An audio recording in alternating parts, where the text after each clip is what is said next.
Thank you very much for that. Welcome. The green button is to put the next one here, the next picture. Or? Okay. SaltX technology. I just checked before I went away from the office this morning here that it's almost precisely in a few weeks, it's exactly 5 years ago since we went into the stock market in April. And we are a company that is working with energy storages. We have focused very much on the energy storage application. We had in the past a number of other applications and the business areas, but those have been closed down now, and we are only focusing on the energy storage. I shouldn't say only, because the market is actually huge. It's extremely big, and we can see that the prediction and the forecast of the demand is really, really going up in the future. There are people talking about that it's going to be 10 doubles in the 4 or 5 years' time.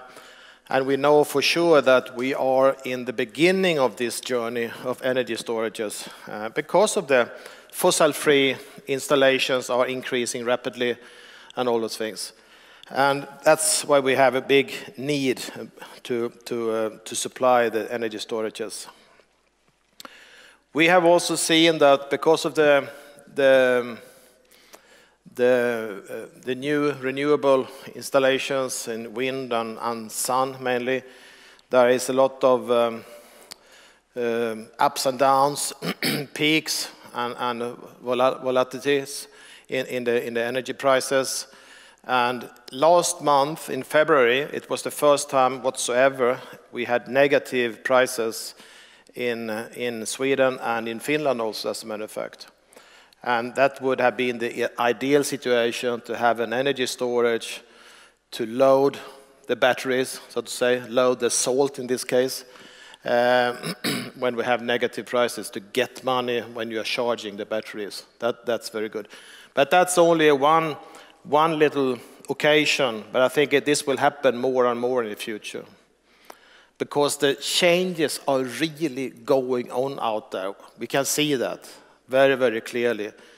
I was in Helsinki, Fors last week, and Fortum have made up their mind that within 5 years, the coal production will be stopped totally. They actually have a countdown system within 4 years and 12 months, and we will stop producing coal. And they are in desperate need of some other solutions. They are okay when it comes to 7, 8 months of the year, but when the cold week, when the cold month comes, then they need something to inject to support that the people get electricity and heat. We are 15 people at the moment now, pretty small company, but we feel that we are very committed to the energy storage application. And we made a right issue before Christmas last year, and after that we actually became more than 18,000 shareholders. That's quite a lot. We are listed on the Nasdaq First North Premium Market, and I think the only company that has more shareholders is Alkenius company. So it's a little bit of a people action. People share. What are we then doing? Well, this is a thermochemical storage application. It's not a lithium-ion battery. This is a completely other application. So there is no competition between a lithium-ion battery and our application. It's more like a complement to each other. We are dealing with the calcium oxide and H2O, water. And by different processes in different temperatures, we create energy, calcium hydroxide. And I will show you a little bit how it works very shortly. What we have here is that we have the electricity, the energy in. We are loading the calcium hydroxide up to 550 degrees Celsius. And then When we have reached that temperature, we are for sure, we know that the salt is loaded. We have a dehydration, we call it. And that means that the H2O, the water, disappears in heat. And then we have charged salt, calcium oxide. And the calcium oxide could be stored for number of hours, number of days, number of weeks, number of months without losing any energy. And that's the key point, really. It's not sensible, we call it. All other batteries, almost, there are a few not sensible applications also, but most of the other applications, they are sensible in one way or another. It means that they are losing energy over time. So once you have the calcium oxide here, you want to hydrate, you want to unload the energy, then you start the chemical process by submitting minimum 110 degrees Celsius steam, 110, 120 degrees. And then you will get all the energy back in heat. So 550 degrees steam will come out. That steam could be used into district heating, but it could also be used for a turbine to create some electricity. So it's actually a combination, and the battery is seen as a small system, and it needs to be adapted to each application, really. In some cases, the customer already have a turbine that could be used, but in most of the cases it's only used as an district heating supplier.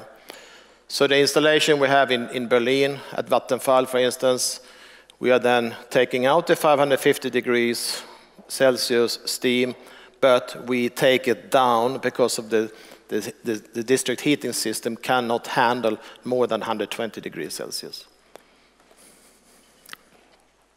And once we have done that hydration, unloading, it comes back to calcium hydroxide again.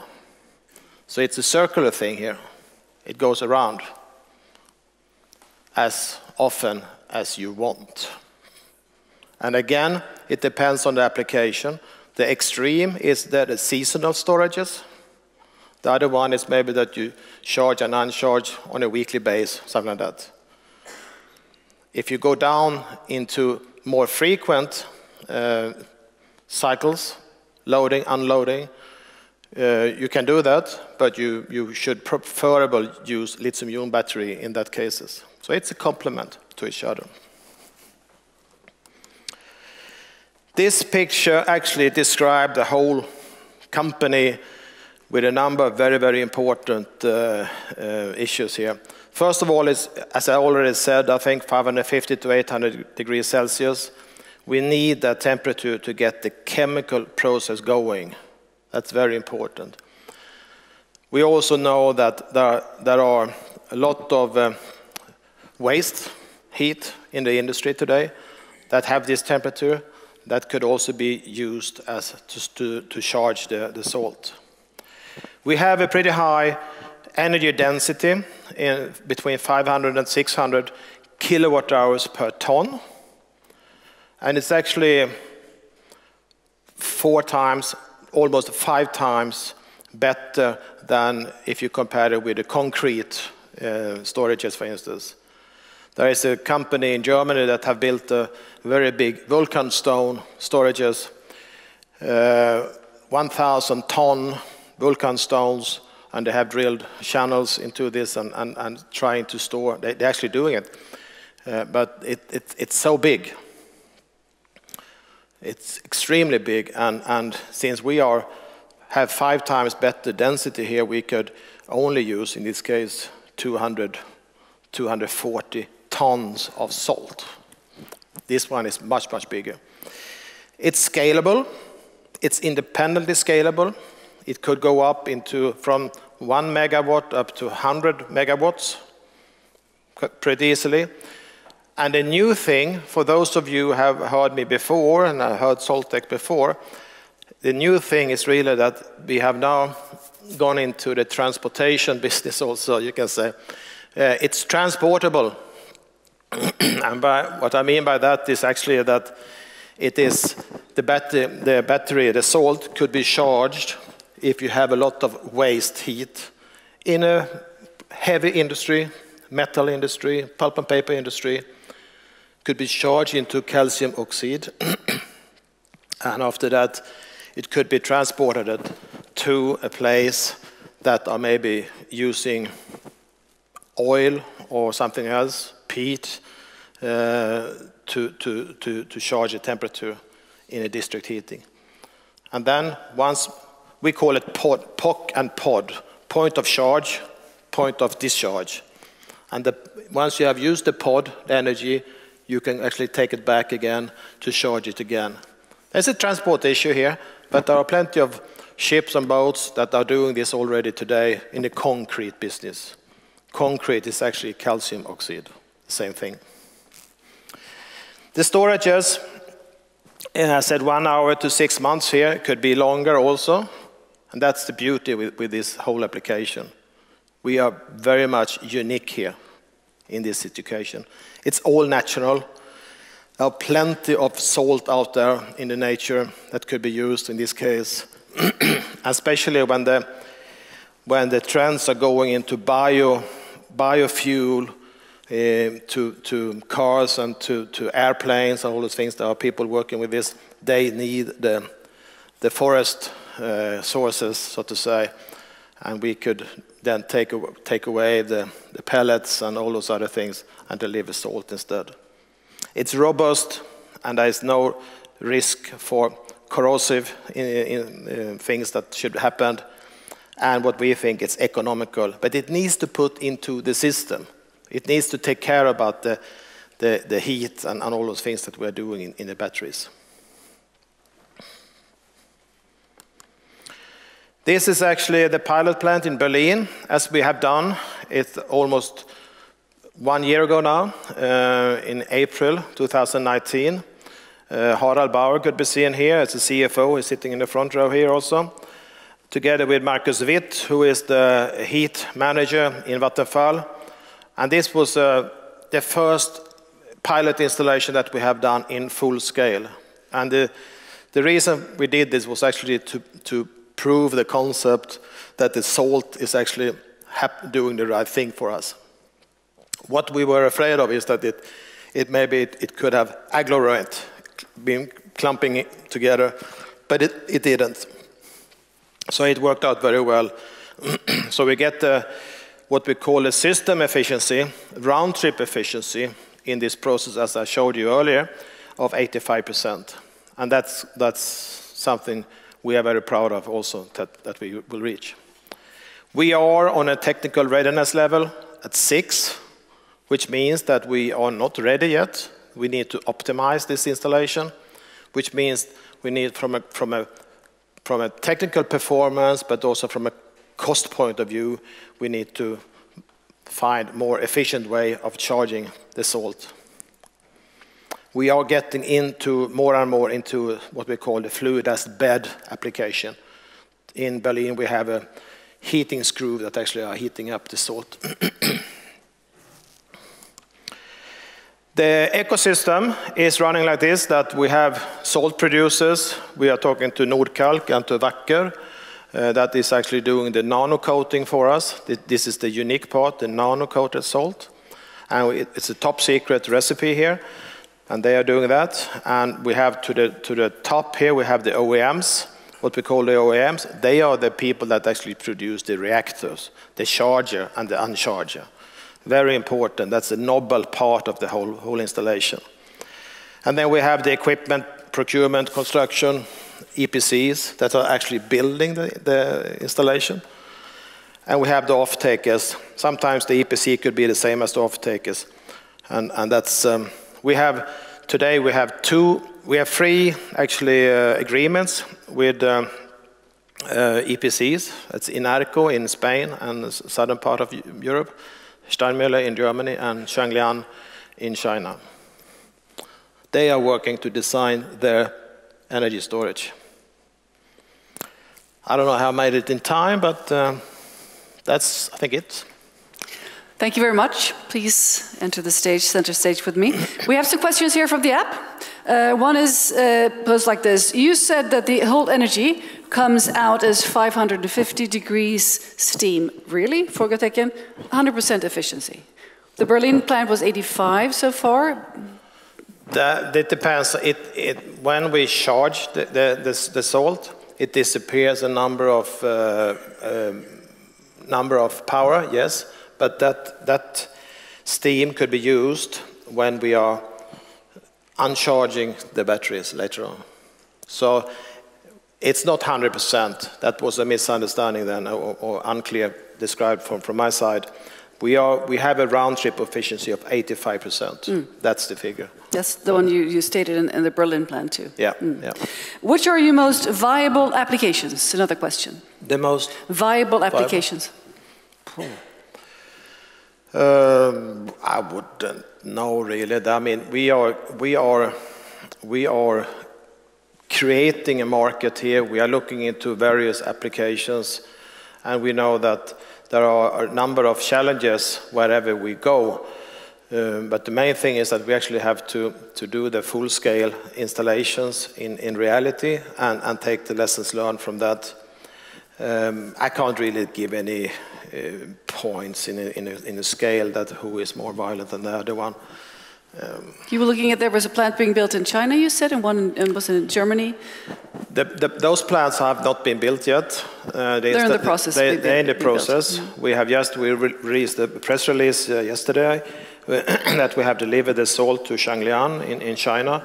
They are building a pretty small installation of 50 kilowatt, and they are building it as to test the technology, to test salt in real case. In Arco, they are not there yet. It takes a lot of time.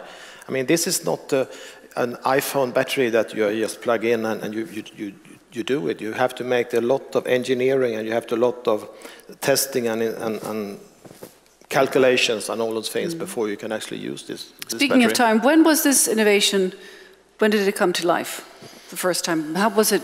How was the process? It's more than 5 years ago. 5 years ago. Yeah, more than 5 years ago.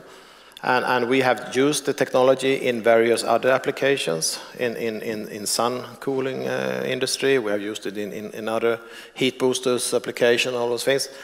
But we have decided now that this is the way we should focus on, and this is because of the huge demand, and really that we are helping the fossil-free installations to be a reality. 100%. And the storage of the salt, what kind of container, or how does it look like? It's like a silo. It's like a silo where you have it. It's going up like this, and it's a transportable band that you come into the reactor and it's charging it. So it's and it's stainless steel. No stainless steel. No? You don't need that because of the salt is so corrosive friendly. It doesn't corrode at all. All right. Let's see if I have any questions from the audience in the room. Let's see. Any hands up? Then I have one more question. Competition. Are you the only one doing this? There are a number of technologies, for sure, and I think that the demand is so huge, so it will not be only one application. Maybe that's a good thing. That's a good thing. Absolutely, that's a good thing. We have concrete. We have malted salt. Some of you have heard about that, maybe. But it needs to be above 250 degrees all the time in that application. You have water, of course, which is you have water. We have the big pumped hydro, the water reservoirs also. That's a storage we've had for many years. Many years, yes, absolutely. But it's not that easy to charge and uncharge that often. You do it only when you really need it. So. And in the future, how could you see your applications in the vicinities of cities, or would it be more in conjunction with larger industries? So how do you foresee the application? It's a big scale of various applications. As I said, Fortum in Finland, they have to stop use the coal 2025, and this is now. This is reality now. That's tomorrow. That's tomorrow, and they have a lot of renewable. They have wind, they have sun. And they have the nuclear also in Finland that they are making installation. But still, they need something else. So what they are looking into is to have a massive storages with gigawatt hours. In terms of square meters, give us an idea of how big is it? It's probably a silo with 5-6 meters in diameter and 30-40 meter high. Around that. Okay, then we got so a they need pretty good picture. to use that, and they charge it, and that's going to be pretty central in Espoo in Finland to be based there, and they're going to charge it once the winter months come. Fascinating. Will be very interesting to follow your work. Yeah, thank you very much. Thank you.